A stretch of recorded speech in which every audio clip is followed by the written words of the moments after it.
ஆண்டவராகிய இயேசு கிறிஸ்துவின் நாமத்தினாலே உங்கள் யாவருக்கும் அன்பான வாழ்த்துக்களை நான் தெரிவித்துக் கொள்கிறேன். மற்றொரு நிகழ்ச்சியிலே உங்களை சந்திப்பதில் மிகுந்த மகிழ்ச்சி. இந்த நாள் உங்கள் ஒவ்வொருவருக்கும் ஆசீர்வாதமாய் அமைவதாக. அருமையானவர்களே, நீங்கள் ஒவ்வொருவரும் தேவனுடைய வார்த்தையினாலே ஆசீர்வதிக்கப்பட வேண்டும் என்ற கரிசனையோடும் வாஞ்சியோடும் அன்போடும் இந்த நிகழ்ச்சிகளை நான் உங்களுக்காக தயாரித்து அளிக்கிறோம். அதிக ஜபத்தோடு இந்த ஊழியங்களை செய்து வருகிறோம். அன்புக்குரியவர்களே, தேவனுடைய வார்த்தை ஜீவன் உள்ளது, வல்லமை உள்ளது.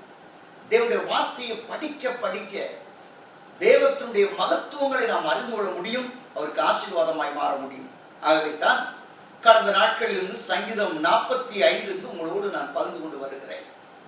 போன வாரத்திலே நான் உங்களோடு சொன்ன காரியம் என்னவென்று சொன்னால், இந்த சங்கீதம் 45 சாலமோன் ராஜாவுடைய திருமண வைபவத்திலே பாடப்பட்ட ஒரு பாடலின் தொகுப்பு என்று ஆசிரியர்கள் சொல்லுகிறார்கள். அன்புக்குரியவர்களே, சென்ற வாரத்திலே ராஜாவுடைய மகத்துவங்களை பற்றி, அவர் எவ்வளவு சௌந்தரியமானவர், எப்படியெல்லாம் செய்தார் என்பதை குறித்து உங்களோடு சில காரியங்களை நான் சொன்னேன். எல்லாவற்றையும் மிக தெளிவாக நாம் பேச வேண்டுமானால் 1/2 மணி நேரத்தில் முடியவே முடியாது, அல்லது ஒரு நாள் முடியவும் முடியாது. 3 நாட்கள் தொடர் நற்செய்தியாக நான் கொடுத்து கொண்டிருந்த வார்த்தைகளை மிக சுருக்கமாக சுருக்கி உங்களுக்கு கொடுக்கிறேன். சரி, இன்றைக்கு ராஜகுமாரத்தியை பற்றி நான் பேச விரும்புகிறேன். அந்த ராஜகுமாரத்தியை பற்றி வேதாகமம் சொல்லும் பொழுது மிக தெளிவாக நாம் பார்க்கிறோம். முதல் 8 வசனம், 45ஆம் அதிகாரம் முதல் 8 வசனங்கள் ராஜாவின் மேன்மையை பற்றி, அதை பாடுடைய மேன்மையை பற்றி அதை சொல்லிக் கொண்டு போகிறது. 9ஆம் வசனத்துக்கு பிறகு அந்த ராஜாத்தினுடைய தன்மைகளை பற்றி சொல்கிறது. இதிலே இந்த ராஜகுமாரிக்கு சொல்லப்பட்ட கட்டளைகள் என்பதை முதலாவது சொல்ல விரும்புகிறேன். 3 கட்டளைகள் இங்கு சொல்லப்பட்டிருக்கிறது.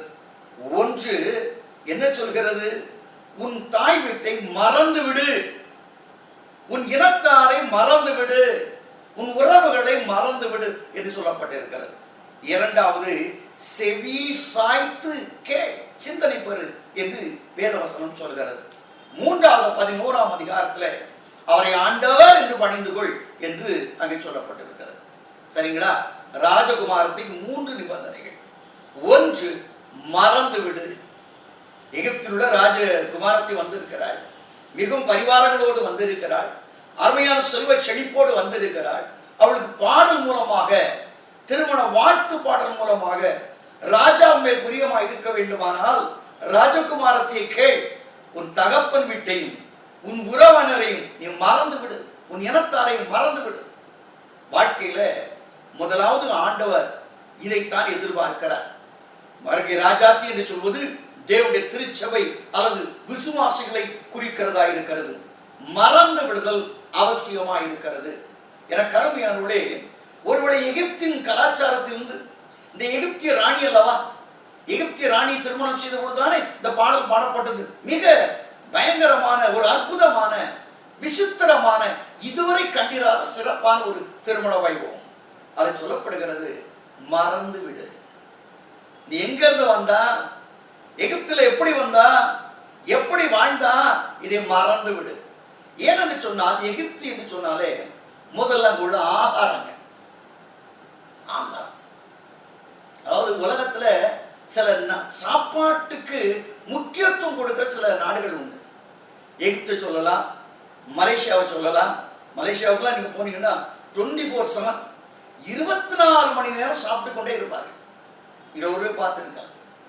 ஆகவே இதை மாதிரி எகிப்துல என்னன்னு சொன்னா, இப்போ ஒரு வீட்டுக்கு ஒரு படி அரிசி தேவைன்னு சொன்னா ஒரு நாள் அவங்க ஒரு படி அவங்க குக் பண்ண மாட்டாங்க, 3 படியை குக் பண்ணி அதை மற்றவங்களுக்கு எல்லாம் கொடுப்பாங்க. ஆனால் தான் 11ஆம் அதிகாரத்தில் 4-5 வசனங்களிலே எகிப்தின் அடிமைத்தனத்தில் புறப்பட்டு வந்த மக்கள் தங்களோடு புறப்பட்டு வந்த அந்நிய ஜனங்களோடு சேர்ந்து அவள் முறுமுறுக்கிறார்கள்.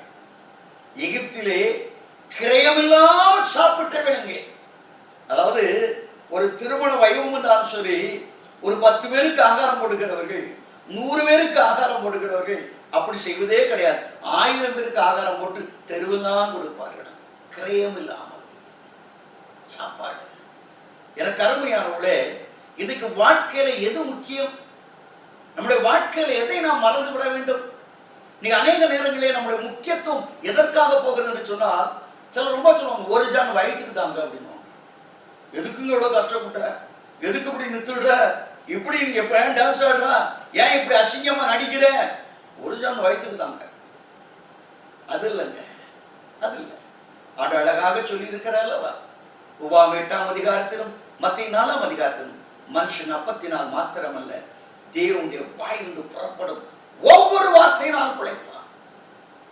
இன்னைக்கு உங்க வாழ்க்கையில நீங்கள் மறந்து விட வேண்டியது என்னவென்றால், நான் விசுவாசி, என் வாழ்க்கையை போஷிக்கிற தேவன் பெரியவர். ஆண்டவராக கர்த்தர் சொன்னார் அல்லவா, எண்ணத்தை புசிப்போம் எண்ணத்தை உடுப்போம் என்று கவலைப்படாதீர்கள். இவையெல்லாம் அஞ்ஞானிகள் நாடி தேடுகிறார்கள். முதலாவது தேவனுடைய ராஜ்யத்தையும் நீதியையும் தேடுங்கள். Praise the Lord. இன்னைக்கு நாம் தேட வேண்டிய காரியம் அதுதான், அறிந்து கொள்ள வேண்டிய காரியம் அதுதான். தேவனை தேடுவோம். ஒரு விசுவாசிக்கு தேவை ஆண்டவருடைய பிரசன்னம். இங்கே பாருங்கள், இஸ்ரவேல் ஜனங்கள் செங்கடலை தாண்டி வந்து முறுமுறுத்து அழிக்கப்படுவதை நாம் பார்க்கிறோம். இன்னைக்கு உங்களுடைய வாழ்க்கையிலும் கூட வாழ்க்கைக்கு ரொம்ப இம்பார்ட்டன்ட் கொடுக்காதீங்க, ரொம்ப இம்பார்ட்டன்ட் கொடுக்குறாங்க. உங்களை போஷிக்க தேவன் போதுமானவர்.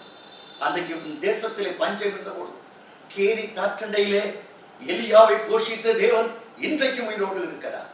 உன்னை நடத்த, உனக்கு தேவையான காரியங்களை செய்ய சொல்றார். அதை மறந்துடு.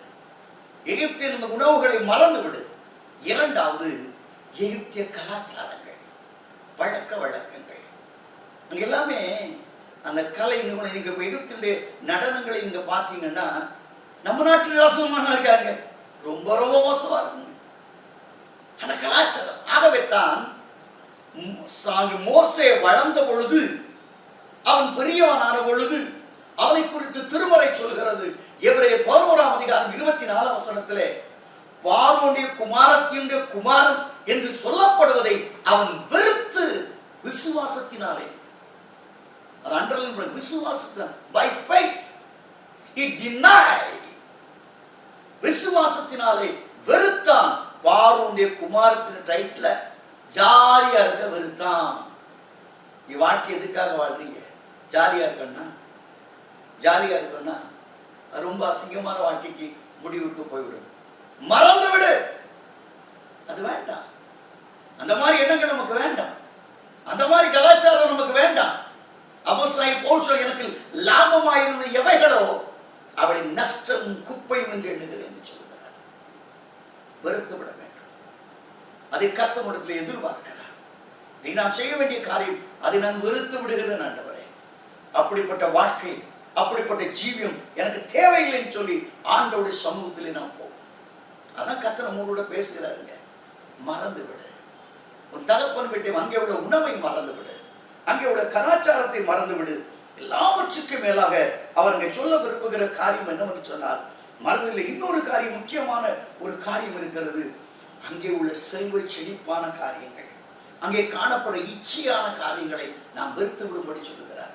எகிப்து என்று சொன்னாலே இச்சைகள், ஒழுங்கீனமான ஒரு வாழ்க்கைக்கு அடையாளமாக இருக்கிறது. மறந்து விடு. எதை மறக்க வேண்டும்? ஆகாரம் தான் வாழ்க்கை என்பதை மறந்து விடு, மறந்து விடு. அங்கே உள்ள கலாச்சாரங்கள், அங்குள்ள ஃபெஸ்டிவல்ஸ், அவைகளை மறந்து விடு. எல்லாவற்றுக்கும் மேலாக விபச்சாரம், வேசித்தனமான பாவங்கள் தான் எகிப்து. அன்னைக்கு ஆபிரகாம் புறப்பட்டு போன உடனே எகிப்தில முதல் பிரச்சனை அவருடைய அழகான மனைவி. அன்பர்களே, வாழ்க்கையில் ஆண்டவர் சொல்லுகிறார், அந்த பார்வோன் குமாரத்திக்கு பாடலாக அந்த பாடலை சொல்கிறார்கள். குமாரத்தியே கேள், உன் தகப்பன் வீட்டையும் உன் இனத்தையும் நீ மறந்து விடு. ராஜாவுனிலே பிரியமே இருக்க வேண்டுமானால் நீ மறந்து விடு. இரண்டாவது சொல்லப்படுகின்ற வார்த்தை என்னவென்றால், நீ செவி சாய்த்து சிந்தனை செய். ஆண்டவருக்கு எதிர்பார்க்கிற காரியம் என்னவென்றால் செவி சாய்க்கிறவன்.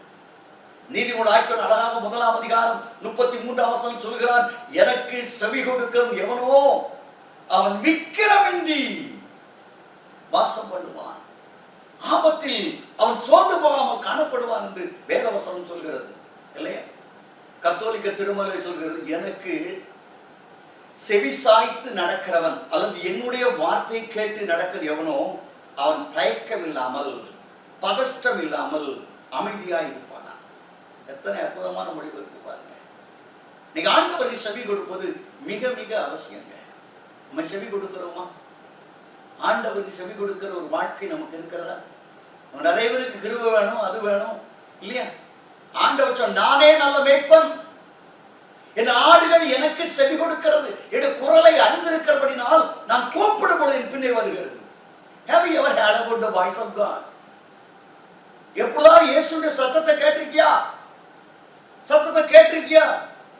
நீ சத்தத்தை கேட்கிறானோ? நமக்கு இல்ல. 40 வருஷம் இஸ்ரவேல் ஜனங்களை அற்புதமாய் போஷித்த தேவன் சங்கீதம் 95 கதறுகிறார். 40 வருஷம் நான் அவளை ஆலோசித்தும் அவர்களுக்கு செவி கொடுக்காத ஜனங்களிலிருந்து அறிந்து என்னுடைய இளைப்பாறுதலை பிரவேசிப்பதில்லை என்று என் கோபத்திலே ஆணையிட்டேன். யோசித்து பாருங்க. நிறைய காரியங்களை செய்கிறோம். ஆண்டவர் செவி கொடுத்திருக்கிறோமா? ஆண்டவர் செவி கொடுக்கிறதுனா என்ன? ஆண்டவருடைய வார்த்தைக்கு கீழ்ப்படியணும், ஆண்டவருடைய வார்த்தையை கேட்கணும். இன்னைக்கு நம்முடைய வாழ்க்கையில் எது இருக்கோ இடம் இருக்குது. ஆண்டவருடைய வார்த்தை இருக்குதா? ஆண்டவருடைய காரியங்கள் இருக்குதா? இல்லை, நீ கொஞ்சம் திங்க் பண்ணி பாருங்க. என் வாழ்க்கையில கர்த்தருடைய வார்த்தை இல்லை. ஒரு நம்ம காணிக்கலாம் வச்சோன்னா, ஆண்டவர் ப்ளீஸ் ஆயிட்டாரு, நான் இவ்வளவு காணிக்க கொடுத்துருக்கேனாக்கும், இவ்வளவு தசம்பம் நம்ம சர்ச்சில் நான் தானே முதல் தசம்பம். தசம்பம் எங்கேயா கூட போடிய அது இல்லைங்க. அன்னைக்கு சவுல் அப்படிதான் அழகாக சொன்னான். சவுல் ரொம்ப கோவப்படாதீங்க சாமுவேல், இந்த ஆடெல்லாம் நம்ம ஆண்டவருக்கு பலி செலுத்துறதுக்கு. நினைச்சா, டேய் நல்ல ஆடை வச்சிருக்கேடா, கொளுத்த ஆடு இருக்குதா, எப்படி ஒரு 25 கிலோ தேருமா, 15 கிலோ தேருமா அப்படி கேட்பான்னு நினைச்சான். அவன் சொன்னா, கர்த்தருக்கு செவி கொடுப்பதை காட்டிலும் இந்த பலிகள் மேல கர்த்தர் பிரியமா இருப்பாரோ, உன் ஆட்டை கொடு, குப்பையில கொடுங்க. நண்பர்களே, இன்னைக்கு காணிக்க கொடுக்கலாம், ஆனா நீ பைபிள் வாசிக்கிற கிறிஸ்தவனா இருக்கிறியா? பைபிள் வசனத்தின்படி நடக்கிற கிறிஸ்தவனா இருக்கிறியா? அது that is very very important. So அந்த ராஜகுமாரத்துக்கு சொல்லப்பட்ட முதலில் மறந்து விடு, இரண்டாவது செவி கொடு. ஏசாயா தீர்க்கதரிசி அழகாக சொல்லுகிறார். ஏசாயா 55ஆம் அதிகாரம் 3ஆம் வசனம் சொல்லுகிறான், எனக்கு செவி கொடுக்கு, எனக்கு செவி கொடு. என் செவி கொடுக்கும் பொழுது தாவீதுக்கு நிச்சயமான கிருபைகளை நான் உனக்கு தருவேன். எவ்வளவு அருமையான வாக்குத்தத்தம். உன் செவி சாய்த்து கேள், தாவீதுக்கு நிச்சயமான கிருபைகளை நான் உனக்கு தருவேன் என்று ஏசாயா 55:3 சொல்லுகிறது. அன்புக்குரியவனே, இன்றைக்கு அந்த அனுபவத்துக்கு நீ வருகிறாயா? அவள் செய்ய வேண்டிய காரியம் என்ன? முதலாவது மறந்து விடு, இரண்டாவது செவி கொடு, மூன்றாவது அவளுக்கு சொல்லப்பட்ட காரியம் என்றால் அங்கே 11ஆம் வசனம் சொல்கிறது, அந்த அந்த மணவாளன் இடத்திலே, ராஜாவின் இடத்திலே, ஆண்டவனே என்று பணிந்து கொள். Surrender life, call him as a Lord. ஆண்டவருக்கு அடிபணிந்து ஆண்டவனே என்று ஏற்றுக்கொள் என்று சொல்லுகிறார். எத்தனை அற்புதமான ஒரு வார்த்தை இல்லைங்களா? இயேசு கிறிஸ்து உலகத்துல வருவதற்கு முன்பதாக மரியாள் இடத்துல தேவதூதன் தோன்றி, இவனமாக உனக்கு குழந்தை பிறக்க போறது சொன்ன உடனே, இதோ நான் ஆண்டவருக்கு அடிமை, அவர் வார்த்தையின்படியாக கடவுள் என்றார். நீ ஆண்டவரை ஆராதிக்க நம்முடைய வாழ்க்கையில, நம்முடைய வாழ்க்கையை ஆண்டவருக்கு அடிமைப்படுத்தி இருக்கிறோமா? யோசித்து பாருங்க, யோசித்து பாருங்க. அவருடைய அன்புக்கு நான் அடிமை என்று சொல்ல முடியுமா? கலாத்தியர் 2ஆம் அதிகாரம் 20ஆம் வசனம் சொல்கிறான், கிறிஸ்துவோடு சிலுவையில் அறையப்பட்டிருக்கிறேன், இனி நான் அல்ல, அவரே அவரே அவரே என்று ஜீவிக்கிறார். Total surrender. அந்த அனுபவம் தான் கர்த்தர் எதிர்பார்க்கிறார். ஆண்டவரே ஆண்டவரே, மறந்து விடு, செவி கொடு, ஆண்டவரே என்று சொல். ஆண்டவரே என்று சொல்லுகிறார். நீங்கள் அந்த இடத்துக்கு வர ஆயத்தமாக இருக்கிறீர்களா? ஆண்டவரே என்று சொல்ல ஆயத்தமாக இருக்கிறீர்களா? யோசித்து பாருங்கள். கிறிஸ்துவர்கள் தங்கள் சரீரத்தையும் அது நிச்சயங்கள் எல்லாவற்றையும் சிலுவையில் அறைந்திருக்கிறார் என்று கலாத்தியர் 5:24 சொல்லுகிறது. அறைந்திருக்கிறோமா? ஒப்பு கொடுத்திருக்கிறோமா? ஆண்டவரை சரணாகதி அடைகிறேன், ஆண்டவரே, I surrender my life to you, என்னை சரணாகதி அடைகிறேன் என்று ஒப்பு கொடுத்திருக்கிறார். இல்லை என்றால் இன்றைக்கு ஆண்டவரத்தை கேள், ஆண்டவரே நான் அதை ஒப்பு கொடுக்கிறேன் என்று சொல்லுங்கள். ஆகவே ஆண்டவரே என்று சொல்லி ஒப்பு கொடுக்கிறாரோ, அவன் பாருங்க, குமாரத்தை செய்ய வேண்டிய காரியம் முதலாவது மறந்து விடு, இரண்டாவது செவி கொடு, மூன்றாவது ஆண்டவரே என்று பணிந்து கொள். பணிந்து கொள்வாதான் உண்மையான ஆராதனைங்க, ஒப்பு கொடுத்தலுங்க. எதுக்கு ஒப்பு கொடுத்தல்? ரோமராக்கியன் அழகாக சொல்றான் 12:1, உங்கள் சரத்தை ஜீவ பலியாக ஒப்பு கொடுங்கள், இதுவே நீங்க செய்யத்தக்க புத்தியுள்ள ஆராதனை. It's a reasonable service. It's a real service.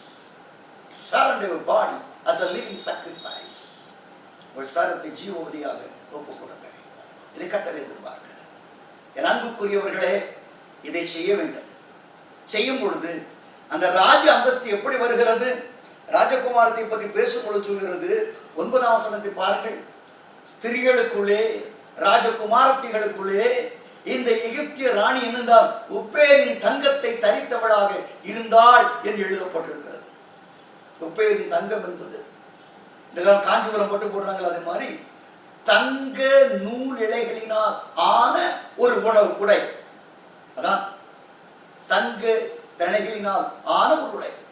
Kanchipuram பட்டுல ஆன சாரி இருக்கு பார்த்தீங்கன்னா, அதே மாதிரி தங்கத்தினாலே ஆன நெழினாலே ஆன உடைக்கு தான் ஒப்பேரின் தங்கம் என்று சொல்லப்படுகிறது. அந்த வசனம் தரிச்சிருக்கிறார். இன்னைக்கு ஆண்டவராகிய கர்த்தர் திருச்சபையாகி உனக்கும் எனக்கும் கொடுக்கின்ற மாபெரும் சாக்கியம் என்ன? 1 பேதுரு 2:9 சொல்கிறது, அந்த காலத்திலிருந்து நம்மை ஆச்சரியமான ஒளிக்கு வரவழைத்தோடு புண்ணியங்களை அறிவிக்கும்படி ராஜாக்களாக வெளிப்படுத்துகிற விசேஷம் 1ஆம் அதிகாரம் 6ஆம் வசனம் சொல்கிறது, அவர் நம்மில் அன்பு கூர்ந்து பிதாவாகிய தேவனுக்கு முன்பாக நம்முடைய ராஜாக்களும் ஆசாரியனுமாய் மாற்றி இருக்கிறார் என்று எழுதப்பட்டிருக்கிறது. உப்பேரின் தங்கத்தை போல உன்னை சிறந்தவனாக கர்த்தர் பிரித்தெடுத்து இருக்கிறார். You are not an ordinary person, something extraordinary. எபேசியர் 2ஆம் அதிகாரம் 7ஆம் வசனம் சொல்கிறது, உன்னதங்களிலே அவரோடு உட்கார வைத்திருக்கிறார். உன்னதங்களிலே அவரோடு உட்கார வைத்திருக்கிறார். What a great privilege God has given to us.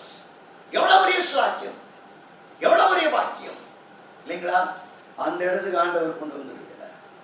நீ நினைக்கிற விசுவாசி, நீ நினைக்கிற நான் ரொம்ப சாதாரண அடைஞ்சேன், நான் ஒரு குப்பையே வச்சுக்க, நீ குப்பையே வச்சுக்க, நான் புழு. ஆனா பைபிள் சொல்கிறது, நீ ராஜகுமாரத்தி, ஒப்பேரின் தங்கத்தை எப்படி அவள் தரித்து எகிப்திய ராணி இருந்தாலோ அதை காட்டிலும் மேலானவள் என்று திருச்சபை பார்த்து கர்த்தர் சொல்லுகிறார். இதை ஏற்றுக்கொள்வாயா? நான் தேவனாலே தெரிந்து கொள்ளப்பட்ட அவருக்கு சொந்தமான ராஜரீக வழிவந்தவன் என்று உன் வாழ்க்கையில் ஒத்துக்கொள். எவ்வளவு பெரிய சாக்கியம்! இந்த பாரதலத்தின் மகிழ்வோம் தினமாக மகிழ்வோம் என்ற பாடலை என்ன அழகா தீர்க்கிறது சொல்வாங்க. இந்த ராஜ்யத்தின் இந்த பார் உலகத்தின் சொந்தக்காரர் என் உள்ளத்தின் சொந்தமானார். இந்த பாக்கியமே ஆனந்த பாக்கியமே என்று பாடுகிறோமே, அந்த சாக்கியம் தான். அவள் தங்கத்தை அணிந்திருக்கிறார், அவளுடைய தங்க ஆடைகள் அவளுக்குள்ளே இருக்கிறது என்பதுதான் அவளை பற்றி சொல்லப்படுகிற முதலாவது ஒரு காரியமாக இருக்கிறது. அதோடு மாத்திரமல்ல, அடுத்த வசனம் சொல்கிறது, உள்ளான பூரண மகிமை உள்ளவள். நான் முதலாவது சொன்னேன், நான் ஒப்பேரின் தங்கம் தரித்தவளாக இருக்கிறாள். இரண்டாவது உள்ளான மகிமை உள்ளவள் என்று அந்த ராஜஸ்திரியை பற்றி பாடுகிறார். நீ ஆண்டவராகிய கர்த்தர், ஆண்டவர் சொன்னார், நானே வாசல், ஒருவன் என் வழியாய் பிரவேசித்தால் அவன் உள்ளும் புறமும் மேய்ச்சலை கண்டடைகிறான். யோவான் 10:10 சொல்கிறது, நான் அவளுக்கு ஜீவன் உண்டாயிருக்கவும் அந்த ஜீவன் பரிபூர்ணப்படம் வந்தேன் என்று கர்த்தர் சொல்கிறார். ஆண்டவன் கொடுக்கிற மேலான ஆசீர்வாதம் என்னவென்றால், பூரண மகிமை உன் உள்ளத்துக்குள்ளே வைக்கிறார். அதான் ஒரு பெரிய சாக்கியம். பூரண மகிமை, பூரண மகிமை. யோசித்து பாருங்க. அதான் கர்த்தர் உங்களுக்குள்ள தந்திருக்கிறார். நீங்க சாதாரணமானவங்க, பரிபூர்ண ஜீவனை கர்த்தர் உங்களுக்கு தந்திருக்கிறார். அதை ஏன் வாழ்க்கையில கொண்டு இருக்கிறோமா? உள்ளான மகிமை உள்ளவள், உள்ளான மகிமை உள்ளவள். உள்ளான மகிமைக்கு அடுத்து சொல்லப்படுற வசதி வாசிக்கும் பொழுது வேதவசனம் ரொம்ப அழகா சொல்லுது, அந்த குமாரத்தை எப்படிப்பட்டவளா இருந்தார்? சித்திரலாடை தரித்தவளாய் அவள் வருகிறாள். Praise the Lord. இன்னைக்கு மேலான உள்ளான அழக பரன்னா அவளுடைய வஸ்திரத்தை சொல்கிறது, ராணி சித்திரலாடை தரித்தவளாய் அங்கே பிரவேசிக்கிறாள். உட்கார்ந்து வீட்டில் உட்கார்ந்து வாசித்து பாருங்க. 45ஆம் அதிகாரம் 9 - 17 வரை வாசிக்கும். அப்படியே விளக்கி கொண்டு போறார். இப்போ தங்க வந்தவள், உள்ளான மகிமை உள்ளவள். அதோடு மாத்திரமல்ல, அவளை பற்றி சொல்லுகிறது, அவள் சித்திரல் ஆடை தரித்தவளா வந்திருக்கிறாள். சித்திரம் தீட்டப்பட்டவளா. இந்த உலகத்தில் என ஆண்டவராகிய கர்த்தர் ஒரு மேன்மையான வாழ்க்கைக்கு பிரவேசிக்க வேண்டும் விரும்புகிற நமக்கு இன்னொரு காரியத்தை அவர் சொல்லுகிறார். என்ன சொல்லுகிறார்? உலகத்திலே உபத்திரவங்கள் உண்டு, திடம் கொள்ளுங்கள், நான் உலகத்தை ஜெயித்தேன். Praise the Lord. உலகத்தை ஜெயித்தேன். கிறிஸ்தவ வாழ்க்கைன்றது நல்ல பஞ்சுமத்து மேல அவள் ரோஸ் ஃப்ளவரை போட்டு தூங்குற ஒரு கம்ஃபர்டிங் லைஃப்னு நினைக்கிறாங்க. வாழ்க்கைனாலே கிறிஸ்தவ வாழ்க்கை, ஒருவன் கிறிஸ்தவனாய் இருப்பதினால் அவன் பாடுபட்டால் சந்தோஷப்படுங்கள் என்று அழகாக பேதுரு வாக்கியம் சொல்லுகிறார். நீ கிறிஸ்தவனாய் இருப்பதினால் இந்த உலகத்திலே பாடுகள் உண்டு, பிரச்சனைகள் உண்டு, நெருக்கங்கள் உண்டு, வேதனைகள் உண்டு இல்லையா? வெளிப்படுத்துகிற விசேஷத்தை வாசிக்கும் பொழுது 7ஆம் அதிகாரம் 13, 14 வசனம் சொல்கிறது, வெள்ளை அங்கி தரித்திருக்கிற யார் இவர்கள்? ஆட்டுக்குட்டியாவுடைய ரத்தத்தினாலே தங்கள் அங்கிகளை தோய்த்து வெளுத்தவர்கள், மகாபோத்திரத்திலிருந்து வந்தவர்கள். சித்திரலாடை. உலகத்தில் பாடுகள் வந்திருக்குதா? ஐயா, யாருக்கு இல்லாத பலவீனம் எனக்கு வந்திருக்குதே. என்ன பலவீனம் கண்டுபிடிக்கவே முடியலையா? You are a blessed man, you are a blessed girl, woman. உனக்கு ஆண்டவர் பாடுகளுக்காக வியாதிதான் கொடுக்கிற ஆண்டவர் பொருள் இல்லை. Praise the Lord. உன் பலவீனத்திலே என் பலன் பூரணமாய் விளங்கும் என்று சொல்றார். அடைபட்ட வாசலா யோவான் 15ஆம் அதிகாரத்தை சொன்னார், நான் உலகத்தார் அல்லாது போல நீங்களும் உலகத்தார் அல்ல. நீங்கள் உலகத்தாராய் இருந்தால் உலகம் உங்களை நேசித்திருக்குமே. மத்தேயு 10ஆம் சொன்னார், இதோ ஆடுகளை ஓநாய்களுக்குள் அனுப்புகிறது போல இந்த உலகத்துக்குள்ளே நான் உங்களை அனுப்புகிறேன் என்று சொன்னார். நண்பர்களே, அப்போஸ்தலனாகிய பவுல் அவன் சொல்லும் பொழுது சொல்லுகிறான், நான் விசுவாசிக்கிறவர், நான் ஏன் இந்த பாடுகளை படுகிறேன்? நான் விசுவாசிக்கிறவர் இன்னார் என்று அறிவேன். அவரிடத்தில் ஒப்பு கொடுத்ததை அந்நாள் வரை காத்துக்கொள்ள அவர் வல்லமை உழுவராய் இருக்கிறார் என்று 2 தீமோத்தேயு 1ஆம் அதிகாரம் 12ஆம் வசனத்தில் சொல்லுகிறார்.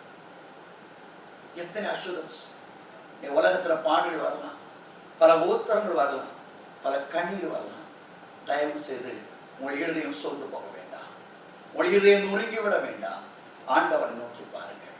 இந்த உலகத்திலே பாடுகள் பட பட அந்த பாடுகளுக்கான பிரதிபலனை கர்த்தர் தன்னுடைய புஸ்தகத்திலே எழுதி வைத்திருக்கிறார். அன்னைக்கு ஆண்டு அழகான ஓமை சொன்னார். லாசரு என்று ஒருவன் இருந்தான், ஒரு ஐஸ்வர்யவான் இருந்தான். லாசரு இந்த உலகத்திலே கஷ்டப்பட்டான். அவன் பரலோகத்துக்கு போகும் பொழுது அங்கே பிதாவுடைய ஆபிரகாமுடைய மடியிலே அவன் படுத்து கிடக்கும் பொழுது ஆண்டவர் சொன்ன வார்த்தை என்ன? அந்த ஐஸ்வர்யன் சொன்னான், ஆண்டவரே, இந்த உலகத்தை எல்லாத்தையும் அனுபவிச்சுட்டாப்பா, ஆனால் இவனோ ஒவ்வொரு நாளும் பாடுகளையும் வேதனையும் அனுபவித்தான், கஷ்டங்களை அனுபவித்தான். அவன் தேற்றப்படுகிறான். Praise the Lord. உலகத்திலே பாடுகள் வழியாய் கடந்து போகிறாயோ, பிரச்சனை வழியாய் கடந்து போகிறாயோ, உண்மையான மனவாட்டி அவள் வேதனையின் பாதையிலே கடந்து போவாள், துக்கத்தின் பாதையிலே கடந்து போவாள், சஞ்சலத்தின் பாதையிலே கடந்து போவாள், நெருக்கத்தின் பாதையிலே கடந்து போவாள். ஆனாலும் அவருடைய தேவனாகிய கர்த்தர் அவர்களோடு இருப்பார். Praise the Lord. தேவனாகிய கர்த்தருடைய பிரசன்னம் அவர்களோடு இருக்கும். எல்லா நெருக்கங்களிலும் அவர் உங்களுக்காக நெருக்கப்படுகிறார். ஏன் மனம் தளர்ந்து போகிறீர்கள்? ஏன் மன கிளேசம் அடைகிறீர்கள்? உங்களுக்கு வந்த பாடுகள் இனி வருகிற மகிமையோடு ஒப்பிடத்தக்கதல்லவே. தேவனாகிய கர்த்தர் உன்னை அழைத்தவர் உண்மை உள்ளவர், அவர் மாறாதவர். உன்னை பாதுகாக்க, உன்னை வழி நடத்த, உன்னை உதவி செய்ய அவர் போதுமானவர். Thank you Lord. அவர் இன்றைக்கு உன்னோடு கூட உண்டு. வாழ்க்கையில் அவர் நெருக்கங்களை குறித்து, மணவாட்டி குறித்து பாடும்போது எல்லாவற்றையும் பாடிவிட்டு, மணவாட்டி அழகானவள் மாத்திரமல்ல, சித்திரல் ஆடை தனித்த அற்புதமான ஒரு மணவாட்டி என்று சொல்லப்படுகிறது. இன்றைக்கு அந்த வாழ்க்கைக்கு உன்னை அர்ப்பணித்து வருவாயா? ஆண்டவராய் கர்த்தர் சொன்னார், ஒருவர் என்னை பின்பற்ற விரும்பினால் தன்னைத்தான் வெறுத்து தன் சிலுவை எடுத்து என்னை பின்பற்ற கடவுள். சில உலகத்தில் நமக்கு வர கம்ஃபர்டான வார்த்தைகள் நமக்கு ஆறுதலா இருக்கு. எப்போ பார்த்தாலும் தங்க ஆடை போட்டிருக்காப்பா, ஒரு மேலோகம், நீ உன்னதத்தில் இருக்கிற, ரொம்ப நல்லது. That's all privilege. நாம் பெற்றுக்கொள்கிறோம், அப்படி வாழுகிறோம். பெரிய ஸ்லாக்கியம் தான். அதோடு மாத்திரமல்ல, இந்த உலகத்தில் நமக்கென்று கொடுக்கப்பட்ட ஓட்டத்திலே எத்தனை பிரச்சனை உண்டு. அவைத்தான் அப்போஸ்தலனாகிய பவுல் கடைசி காலத்தில் அவன் எழுதுகிறார், நல்ல போராட்டத்தை போராடினேன், ஓட்டத்தை முடித்தேன், விசுவாசத்தை காத்துக்கொண்டேன். எத்தனை அற்புதமாய் பேசுகிறான், எவ்வளவு தைரியமாய் பேசுகிறான். சாதாரண ஒரு வாழ்க்கையிலப்பா, நல்ல போராட்டத்தை போராடினேன், ஓட்டத்தை முடிச்சேன், எனக்கு நீதிக்கிட்ட வைக்கப்பட்டிருக்குன்னு சொல்றான். வாழ்க்கையில போராடுகிற நீ கலங்குகிறாயோ, தியங்குகிறாயோ, ஏன் இந்த போராட்டம் வந்துச்சு, நான் ஏன் இவ்வளவு கஷ்டப்படணும், நான் ஏன் இவ்வளவு வேதனை போடணும் யோசிக்கிறாயா? இந்த உலகத்திலே எல்லாம் உண்டு, எல்லாம் உண்டு. போலிகார்ப் என்கிற ஒரு தேவ மனுஷன் யோவானுக்கு சீஷனாய் இருந்தவன் முதல் ஆசாரியனாய் மாற்றப்படும் பொழுது அவனை நீரோ மன்னன் பிடித்து கொண்டு வந்து அவனை நிற்பாட்டி அவனுடைய தாடியை பிடித்து அவன் சொன்னான், இயேசுவை மறுதலித்து விடு, இதோடு உன்னுடைய வாழ்க்கையை நான் விட்டு விடுகிறேன்னு சொன்னான்.